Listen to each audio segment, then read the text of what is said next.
On the cold night of February 9th, 2004, 21-year-old Maura Murray, a bright and determined nursing student at the University of Massachusetts Amherst, vanished under circumstances that remain one of the most perplexing mysteries in American history. She had crashed her car on a desolate stretch of Route 112 in Haverhill, New Hampshire, but in the brief minutes between her last confirmed sighting and the arrival of police, she was gone. No one has seen or heard from her since. No clear evidence, no confirmed sightings, just a trail of unanswered questions that have left investigators, internet sleuths, and her grieving family desperate for the truth. What led Maura to that isolated road in the dead of winter? Was she running from something or someone? Did she plan to disappear, or did she fall victim to foul play? After nearly 2 decades, the case of Maura Murray continues to baffle even the most experienced detectives.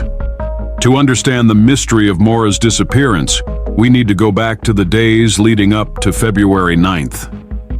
Maura was known for her intelligence, athleticism, and strong work ethic.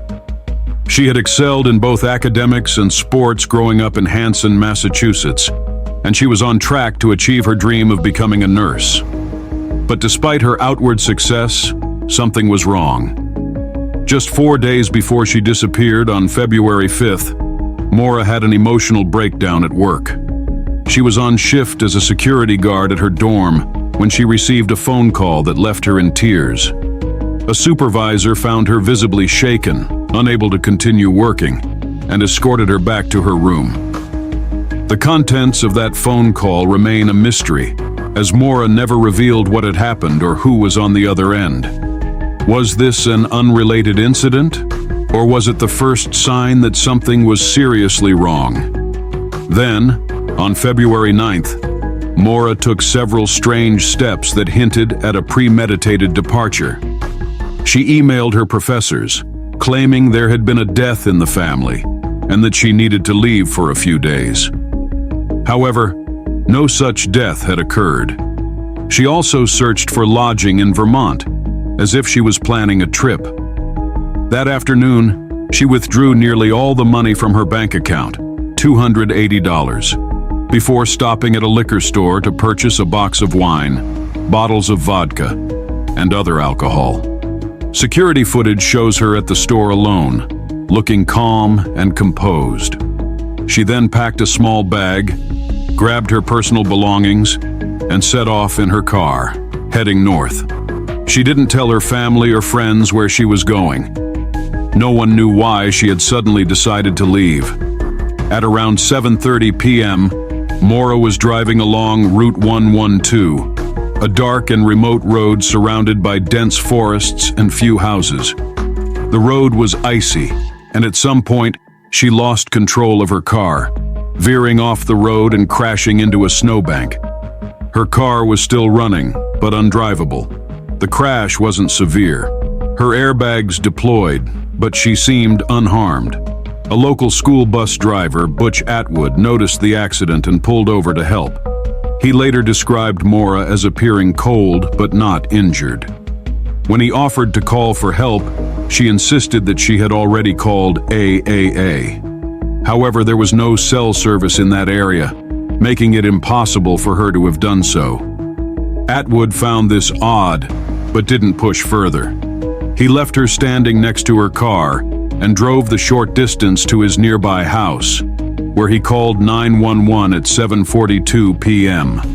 By the time police arrived at 7:46 p.m., just 4 minutes later, Maura was gone. There were no footprints leading into the woods, no signs of a struggle, and no clear indication of where she had gone. Her car was locked, and the spilled alcohol inside suggested that she may have been drinking before the crash. The only things missing were Maura herself, her phone, and her wallet. Everything else, her packed belongings, her school books, and even a printed email to her boyfriend, was left behind. How could someone disappear so completely in such a short window of time? Several theories have emerged over the years, but none provide a definitive answer. The first and most unsettling theory is that Maura was picked up by a passing motorist, possibly someone with bad intentions. The road where she crashed wasn't completely deserted. If someone else had been driving by at just the right moment, they could have offered her a ride. But if this was the case, why has no one come forward with information? And why were there no confirmed sightings of another car near the crash site? Another theory is that Maura staged her disappearance intentionally. Some believe that she planned to run away and start a new life, pointing to the fact that she withdrew all her money, lied about a death in the family, and had been searching for accommodations in Vermont. However, those who knew her best dispute this theory. She had just spoken to her father and had made plans for the future.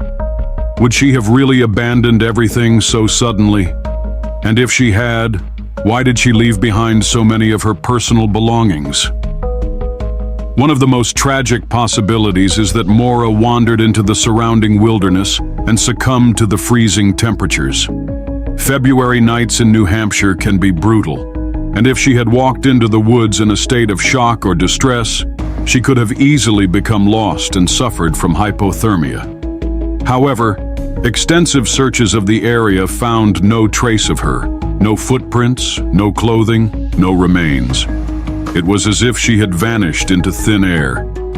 Over the years, the case has only grown more mysterious. A year after Maura disappeared, her father received a disturbing tip that her body was buried beneath the concrete basement of a nearby house. Law enforcement searched the property but found nothing. In 2021, a human bone was discovered in the region, leading to renewed speculation. However, forensic testing later confirmed that it was not Maura. The ATM surveillance footage showing Maura withdrawing money on the day of her disappearance has never been released in full, leading some to believe that law enforcement may be withholding crucial details. Despite the countless theories, Maura's family has never stopped searching for answers.